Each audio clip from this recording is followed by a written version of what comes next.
They've gotten a major win in a battle to secure the border despite the Biden administration's attempts to stop it.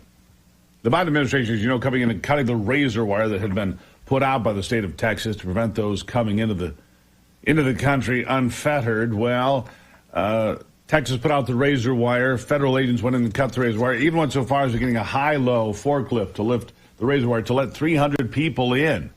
On camera, they did this. Oh, we can't leave them over there. Why not?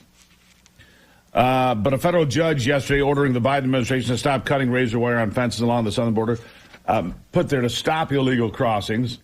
Judge Aaliyah Moses of the U.S. District Court for Western Texas ordering the Department of Homeland Security to stop disassembling, degrading, tampering miles of razor wire running along the Rio Grande near Eagle Pass.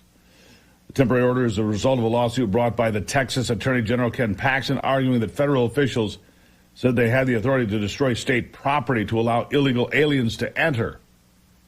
Well, the judge says they do not have that power. They do not have that ability. Yeah, they used powered forklifts to rip the fence out. Concertina wire, fencing post clamps, all out of the ground, holding it in the air so 300 illegals could pass through. You know, this government wants us to have illegals here. Any attempt to stop the flow of illegals is met with resistance from those in Washington. It's not America first, it's America dead last, is what that is. It's America dead last. Absolutely true. And we'll see if this judge's order holds, because this administration doesn't seem to be too impressed with the laws when they're passed. Oftentimes, they don't seem to be too impressed with the rulings of judges or the courts. We'll see what happens this time. Meanwhile, Mike Johnson, the new Speaker of the House, says clearly this is a failed presidency on any measure. He's right. Listen. Is there any one thing you can think of, policy, that you would say he's done a really good job on this or that? I can't.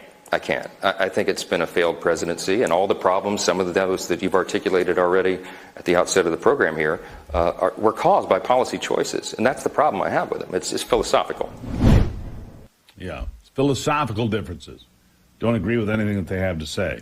Well, and you know, that's where I stand. I have philosophical differences with socialists.